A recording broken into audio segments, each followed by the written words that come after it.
Okay, I'm back again.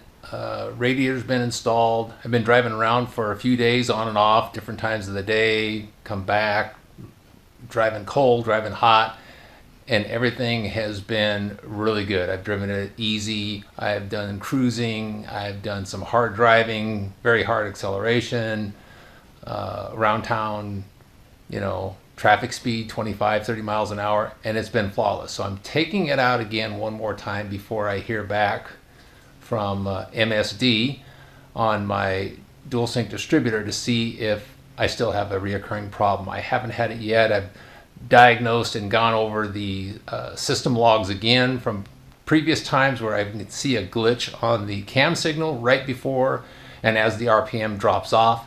And then again it comes back in 6 to 7 seconds. So hopefully I don't have that problem and they're going to just solidify my my thought process of it being the cam signal. So I'm going out again, and so far I've been fingers crossed, we've been good. So we'll see what happens again. Now I'll be back to update as soon as I hear from MSD. Okay, I'm just going to give you a quick update where I am right now. I think the problem is solved. I talked to MSD the other day and actually told me that they found a bad module in my Dual Sync Distributor, which I'm actually happy because with my Ready-To-Run distributor that's in the car right now, holding its own without any issues at all. I just got done with another 120 mile run just a little while ago and everything's fine. Car's running good, engines sound good. So I think the problem's going to be solved. I'm going to include a couple of snapshot pictures of the system log, kind of showing you exactly what happened as far as what I could see and what it looks like for those that are interested, and hope that it might help somebody figure it out in the future if you ever run into this problem. So again, we're on the upside, and I will be doing a fresh install of the Dual Sync again, although I do have a video on YouTube showing how to set that up, and I'll put that link in the description. So I guess we'll just keep plugging along. Okay, now that my package has arrived, about a week ago I had some other things going on, but distributor got sent back, so we'll take a look here. And let me get this out one hand. I'm pretty sure it's mine. So they put a new module in it. They said they found a bad module. So we're going to find out when I get this installed, but I can tell you that this is my distributor, and the modules down there, the blue piece with all the circuit board and whatnot in there, and if they did anything else I don't know. So I'm going to get busy taking apart what I had done before, but one of the first things I'm going to do is load my previous tune, because when you put a dual sync in, that's one of the first things you got to do is configure the software. And because I already have a tune, it's going to make things a lot easier. And again, I do have a link below that goes through the whole entire operation, even though I'll be kind of going through it kind of a little bit faster this time. So I'm going to turn my key on, and I'm going to load the software. I'm not sure how this is going to turn out on camera, but I renamed it Replace so I know what I'm doing.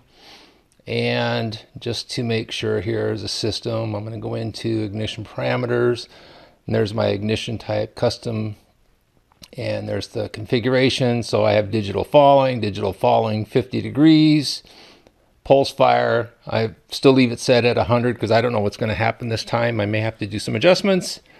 Everything else stays the same. So this is ready to go, and I am going to send this to the ECU. So that's done. And again, I like to go offline, and then I like to go back online and just make sure that everything's there, and it is, and we're set to go. All right, having my Y harness unplugged right here. This is to the Holley ECU. This is to the MSD 6AL 2 box. So I'm going to plug these two back together. Then I'll unplug the tack wire, which we had to put in. Okay. There. Okay. And this is the one that I put into the tack side on the MSD box to trigger the coil. So I'll unplug that when I get over there. And this will go back into the distributor. This one's going to get pulled out. New connectors. So that's my ready-to-run distributor right here. I'll stop for a minute, undo this ground, and then we'll pull this harness out.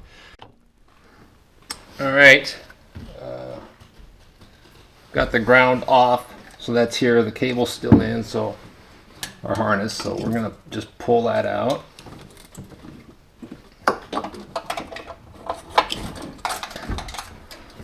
So I'm gonna save this. Never know when I might have to use it again. So I am going to pull the cap, and I know that number 1 is right here. So I only got one shot at getting number 1. So I am going to do this, and we'll see how far off I am before I just crank the engine over. So let's see, my rotor's pointing here. That's 1, 3, 7, 2, 6, 5, 4, 8. So I got about 3 cylinders to go through on the firing order.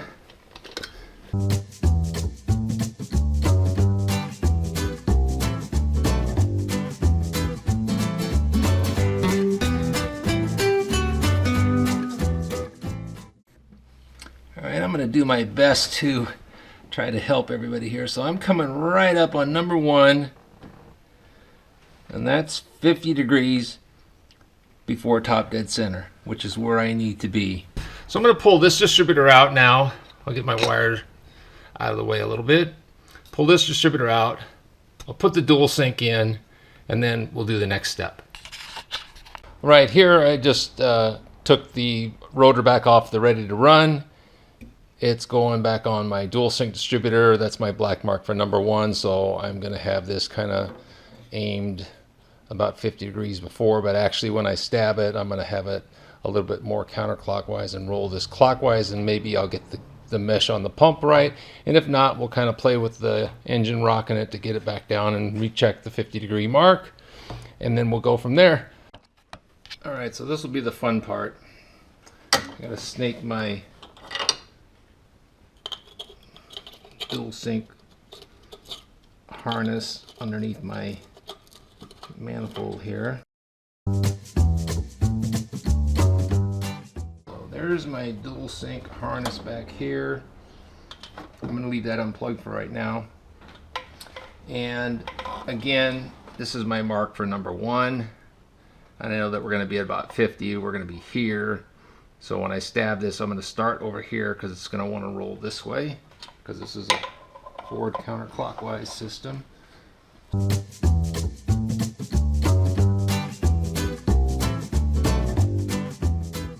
Okay, so let's see if I can rock the engine a little bit here and get my oil pump gear.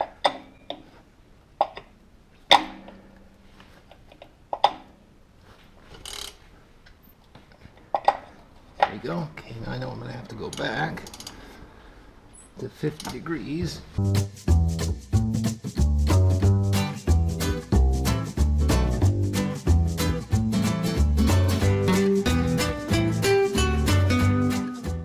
So again, I'm going to do this down here. We are set at 50 degrees right there. So our next thing is we're going to be plugging in the harness. I've got a, let me bring this back over here. So we want to line the rotor to the black tab, which is down on the printed circuit board, kind of right where that light's shining, right there. And I just make a mark on my distributor housing so I know where number 1 is, and I know where the black dot is, which is, or the black plastic tab, which they talk about it, which is right there. So there's my black mark, there's the rotor. We're on at number 1. And then you can see next to that where it says cam and crank.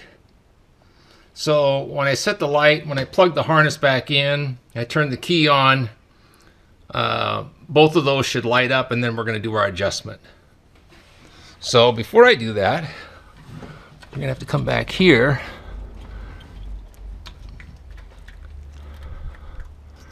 and plug my harness back in. There. So now the distributor, the ECU, it's all plugged back in. Okay, just to update, we are at 50 degrees before top dead center. And we have the distributor in, pointed towards the black plastic crank mark and my little black mark on the housing. I'm going to be watching again the crank and the cam LED lights down here. I'm going to turn the key on. Both of those should light up. And they do. Again, we're pointing towards number 1 again. So this is a counterclockwise rotation rotor. And we're going to actually now move the base counterclockwise until the crank light goes off.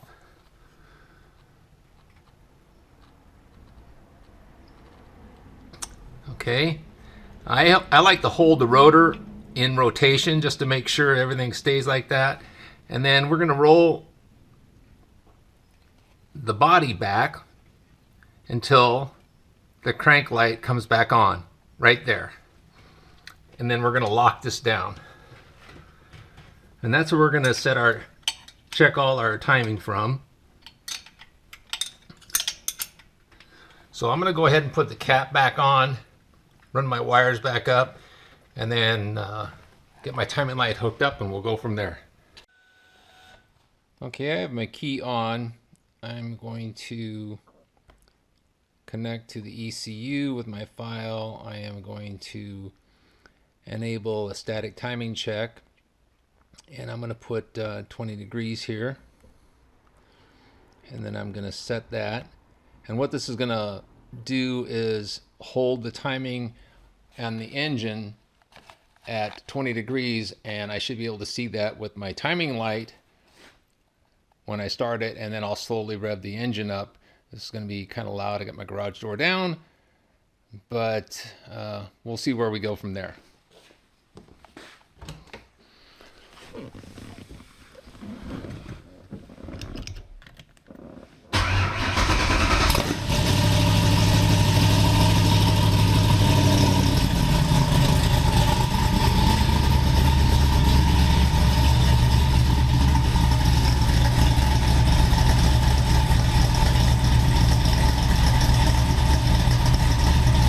Cheat a little bit and run this up to 20 degrees, and I should be able to see 0 degrees top dead center. So at 20 degrees here, I should be at 0. And I'm a little retarded. I'm going to have to move my distributor. Okay, everything's kind of settled down. I've got like at 0 degrees right here. So I'm going to move this back to 0.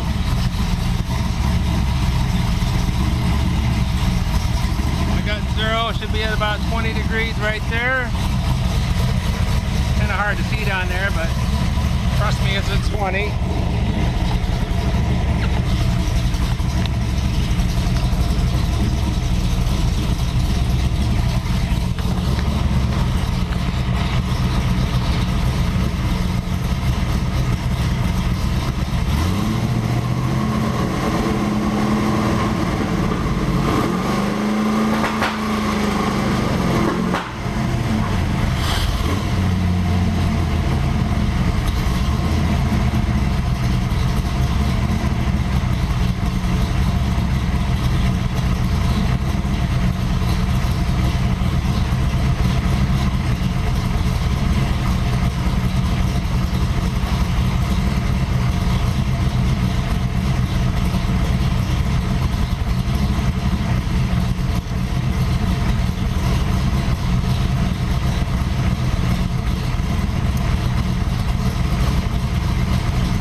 my distributor locked in at 20 degrees, and I'm going to move it again up to about 3,000 RPM. The popping and stuff, it's because it's just fixed at 20 degrees.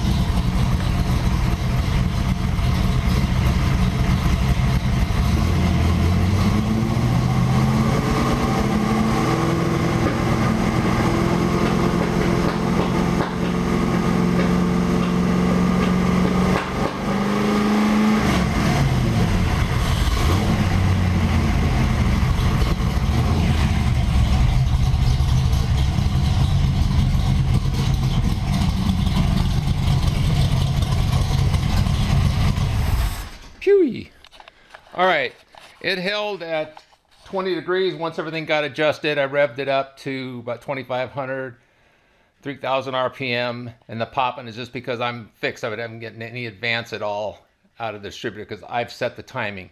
So now I'm going to turn the key back on, go back into the software,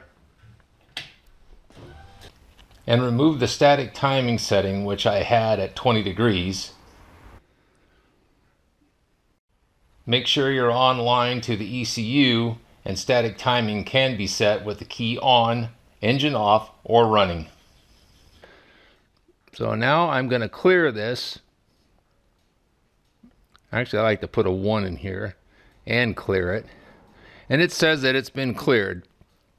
So I'm going to close that. I'm going to save my file again. And then we're going to check the timing one more time, and we should get advanced this time. So, and I can actually, I'll run the timing table up here. So let me get her started up again, and we'll do a double check.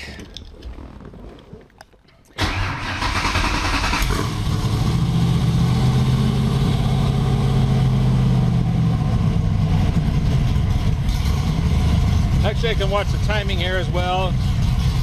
And that should match what is in my timing table, which is pretty close. And now we're getting advanced up here to 34, 35 degrees. Which actually sounds a lot better. But let's go check it with the light.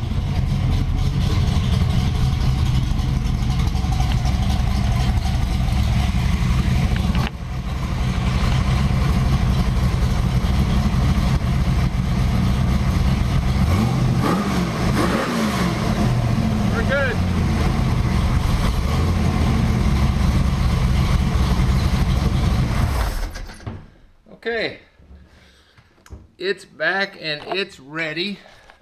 Just make sure that this stacks are a little tight. Yep. So the inductive timing did not have to be set from my original setting it when we set this normally at 100. So that was good, and it was solid at 20 degrees when I locked it in, and it stayed there throughout the range. And then took it off, and now I'm back onto my timing table, and I run about 22 degrees, which is what we saw on the LCD screen. So my eyes are burning. Open up my garage here. So from here, it's just me driving it, getting some miles on it, and making sure everything's okay, which I think it is. So again, this was just a learning sensation for myself. Hope it helps somebody else out there. I've also added at the end of this video about 5 minutes worth of on-screen software looking at the system log, where it fell flat, what to look for, what you can kind of spot on my cam signal. I kind of went over some explanations there. So if you want to stop watching now, or if you haven't even got this far and you don't want to watch, that's fine. But if you want to just see what it does and what it looks like, it might help you in the future. So again, thanks for sticking with me, and hope everything's good out there in Holley EFI land. All right, I'm going to open up the system log that I took that kind of spotted the issue that I was having, and it was happened really quick. I had just started up the car and just left, and I didn't think I got about 200 yards before it started doing it, so I was able to capture it rather quickly. But the system log that I captured was kind of looks like this. This is a 60-second time frame. I had some that were running as long as 600 seconds when I was doing a test with the Ready-to-Run.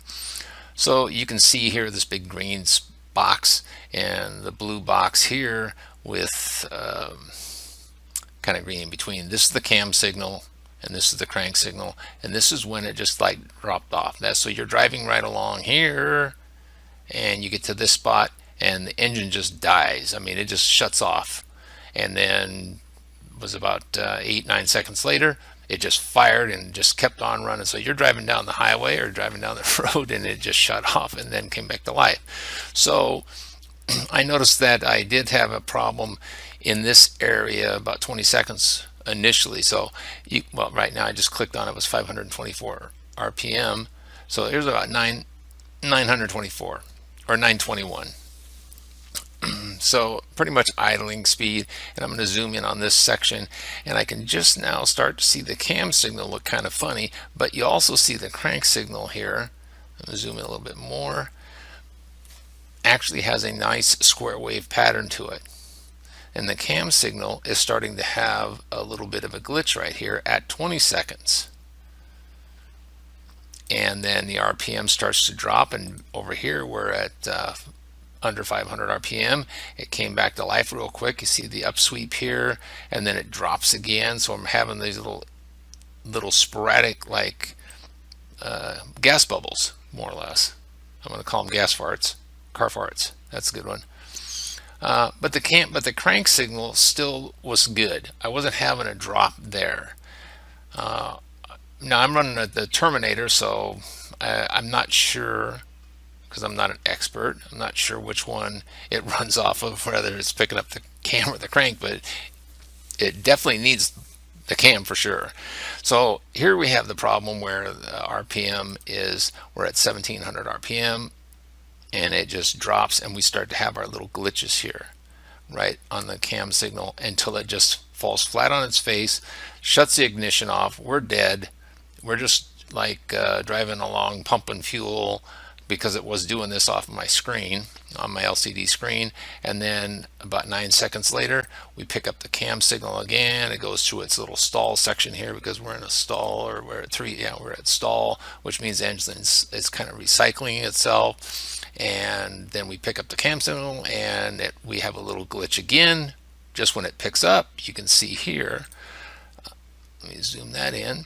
So we're still having a glitch when it restarts and starts firing, and then it drives, and then we're back to semi-normal again. So during all this time, the crank signal part of it off the distributor is picking up a signal fine, and then it happened again. At 44 seconds, and then we came back to life. I'm scrolling along here. So we'll remember 44 to 50, so another 6-7 seconds. I'm gonna drop this down, and came back to life. And then I just said, okay, well, I know that there's an issue. So hopefully this will help you decipher what's going on and use this as a tool. Like I said, I put my Ready-to-Run in, and I had system logs that were running for 600 seconds, and I had it just triggered to come on at a certain RPM, so I knew that I would capture whatever was going on, and it just would run another one. As soon as I drop under that RPM, it would stop and start another one. So I hope by showing you this, it'll help you understand how you could diagnose a problem using the Holley software, and coming to a conclusion of what problem you may or may not have. Thanks.